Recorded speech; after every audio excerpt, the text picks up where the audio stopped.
Out here this morning to do another repairability test. We'll be using what's lovingly referred to as the repair tool, also known as a roof snake. It has multiple points for different purposes on here.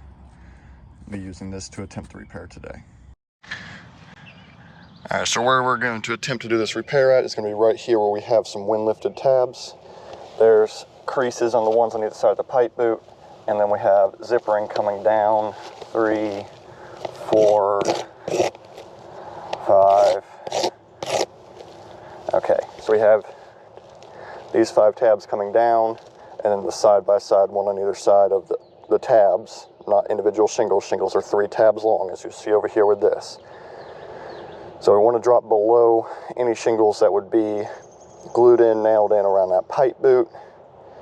So I believe we're going to come down to, let's just do the bottom one right here. All right, so what we need to do is we need to loosen. So I'm find the edge of the tab. So the edge of the shingle's right here, so that means it's going to go 1, 2, 3 tabs over. So that means this shingle will end directly along this line right here. So I'm going to loosen these tabs gently as possible. All right, now we're going to remove this shingle. And then this was the original lifted tab. Like, all these are loose from the wind lifting them. And the glue line is compromised on them. They've been like that for who knows how long, since the storm damage. I cannot remember that date off the top of my head right now. However, when wind lift tabs like that, for them not to be ruled as wind damage, they need to be able to re-glue under standard temperature and heat ratings. We're here in the middle of September. We're still having 80, close to 90-degree days. This house is in full sun most of the day, past like 11 p.m., or 11 a.m. So, yeah. So we're going to remove this shingle to attempt our repair. So we're going to loosen this one.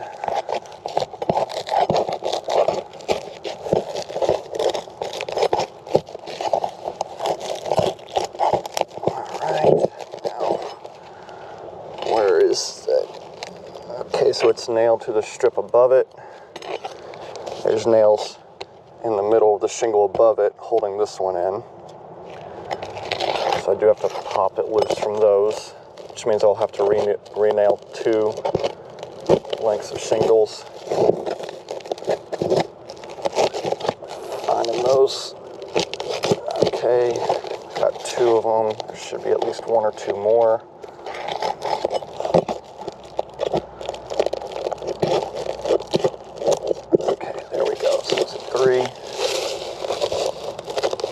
Got 3 tabs of shingles.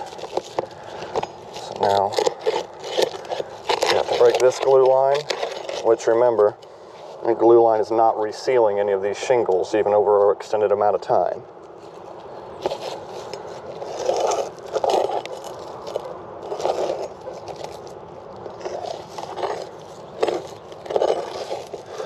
Trying to make sure all those nails are loose. Okay, so we got one right here. That one pulled through the shingle instead of staying on top. And so did that one. Okay, and so did that one. All right, so we should be able to remove this shingle now.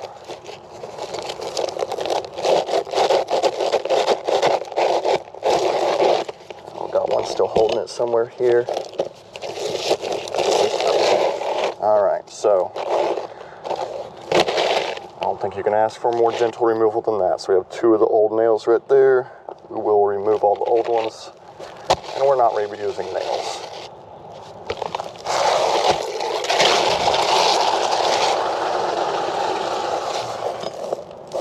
All right, found that nail. Go ahead and reach in here and remove it.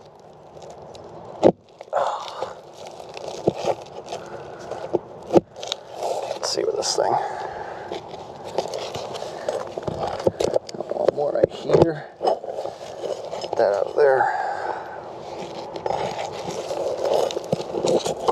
All right, so now we are clear. All right, so now one thing to point out again, this glue strip on this shingle, this row of shingles tabs right here will be what glues down to this. The bottom of this shingle, which is my brand new replacement shingle, there's no glue strip on that.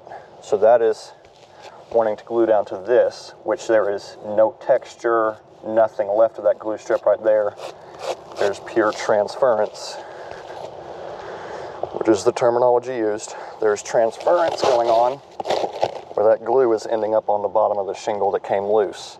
But it's also spreading out over time, like that tar level is melting down under the high heat and expanding out, and it's soaking into the fiberglass core of the shingle on one side, as well as the asphalt and granular line on the shingle on the other side, and it's not remaining intact enough to be able to glue back down the shingle. So for repair purposes, I would have to come and glue these tabs back down with a different than manufacturer specification sealant, which is not covered by manufacturer warranting, even for repairs.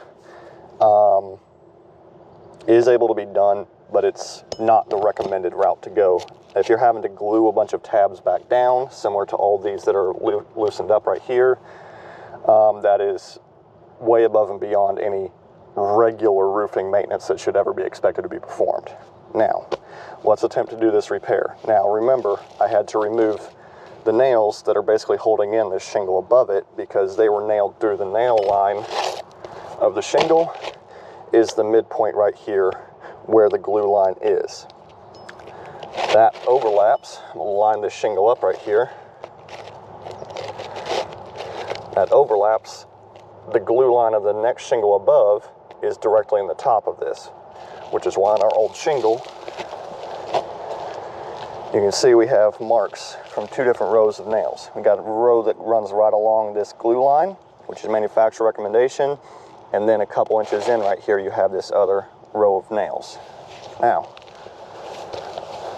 so what we have to do is we have to use this tool, reaches underneath to nail on that glue line. So as you see, when I line it up right here on top, before I lay it underneath, to nail on that glue line, I have to be right there. Now, I'll try and get an angle on this. You see that glue line, I have to be directly on, if not slightly under the next row above shingles right there.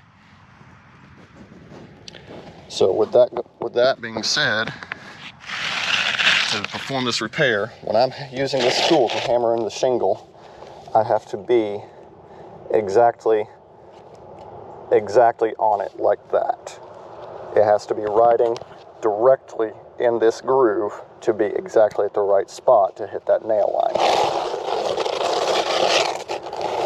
So with the nails removed, I'm able to slide this shingle directly up, line it up with the other ones.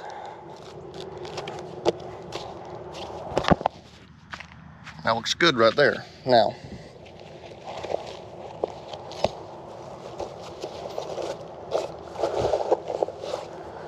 so this piece of equipment, you slide the nail in this slot right there, it holds it, and then you reach underneath it to nail them in. Now, manufacturer recommendations and any standard practices, see the slope of the roof? This roof is, I think, a 6 or 7/12 on the back right here. To properly secure shingle, you have to nail in the nail at the same exact level that the roof is. So if the roof should look like this, you have to put in the nail like this. The nail head itself has to be driven level. If you don't do that, the nail head can be on an angle and it can cut into the shingle. Then any type of, freeze thaw, expansion, contraction of the wood that is the framework underneath here, it can cause that nail to pull through that shingle and completely compromise the holding integrity of the nail.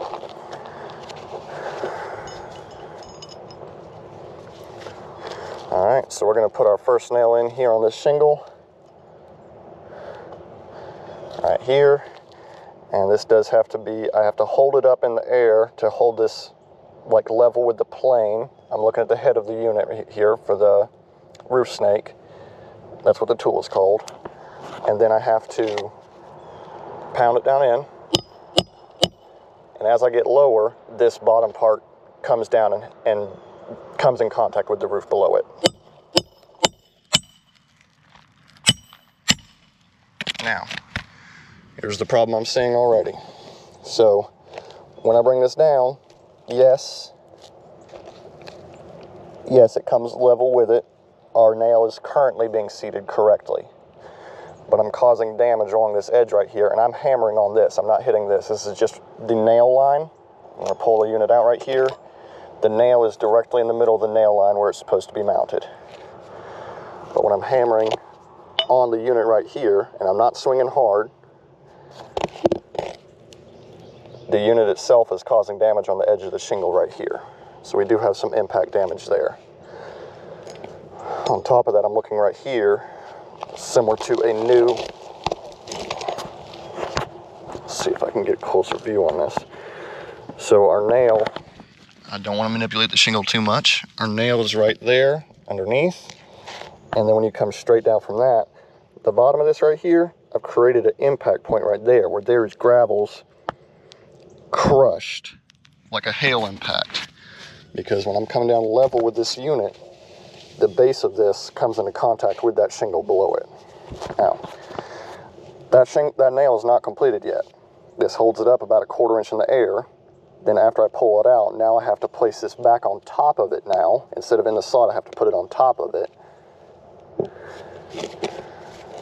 and nail it down. Now, see how I have to have this placed to do that? So I'm watching gravel fly off of this as I'm doing that. So I'm causing impact damage now on the shingle below it.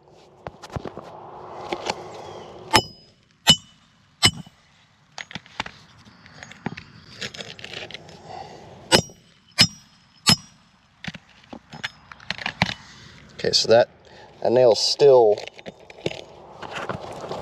not even planted correctly, and I've been hammering directly on top of it because it's forcing most of my, it's impacting on the bottom right here. You can even see the dust of the shingle being transferred onto it there.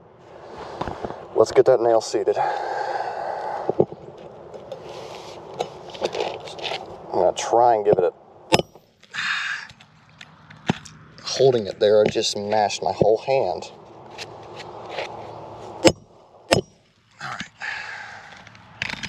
It's still, the nail is still not seated correctly, but that's all I'm going to do on that right there. I'm going to get this tacked in because what it's causing, you can now plainly see on the brand new shingle we just put in, you can plainly see an impact mark and then the extent of the crushed granulars underneath that. That is very typical of what a hail impact would be like.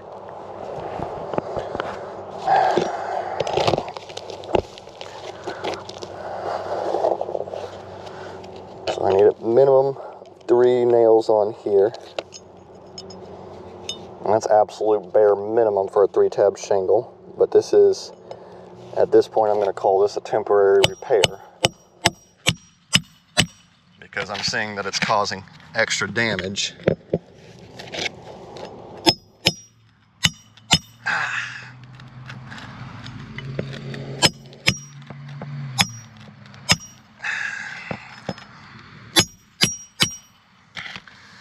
So I'm gonna,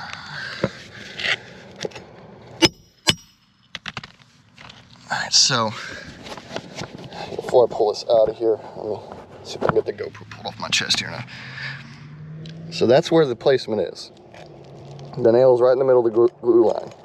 But you can see on that, it's this unit itself, the nail isn't even seated 100%. It's okay. That's where I'm gonna leave it at.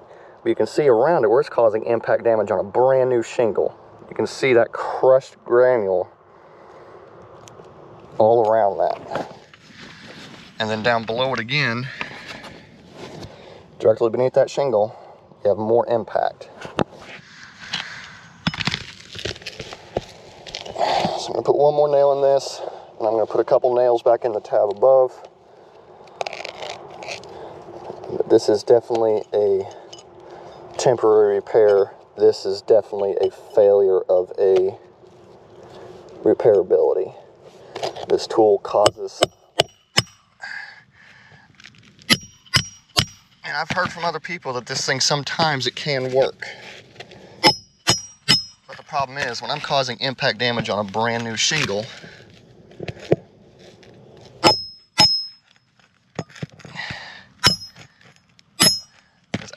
as I'm hammering here, when it gets down low like that,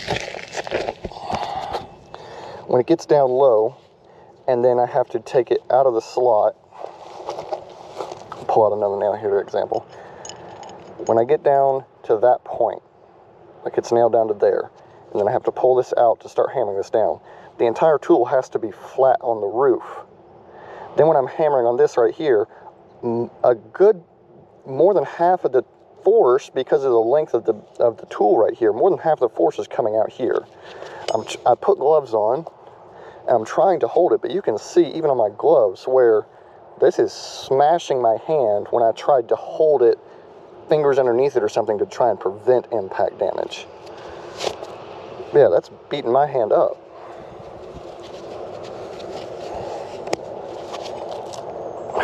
That nail's still not all the way down, but I'm going to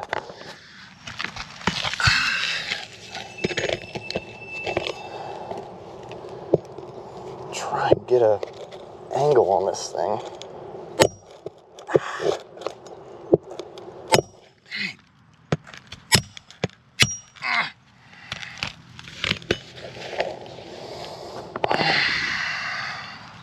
Alright, now, I've got 3 nails in this one. Not ideal. I like 4 or more on the main line. Generally speaking, you want to do 5 on a main line. On architectural, 4 plus on a 3-tab shingle. But remember, we have nails that'll go through this next row above that I had to remove because they were in the top of that. So I have to put at least a couple in there. So one of them came off the end right here, was on the end of this other shingle that runs over here. We have 2 tab separation right here. The one main tab that's on top of this shingle goes this way, then this tab right here goes that direction. So we place one here.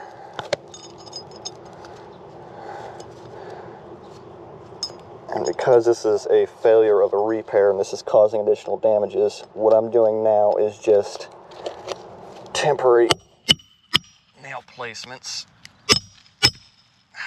So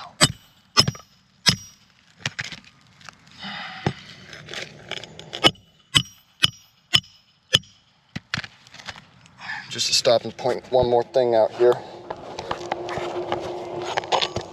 As I'm doing this, you can look at the edge of the shingle right here. Yes, there's granular loss, but you can see plainly where, as I'm hammering, the impact on the edge of this is tearing up the edge of that shingle. So that's another spot of this thing. This thing is causing damage on like 4 or 5 different points while I'm doing this. So put one more in over here.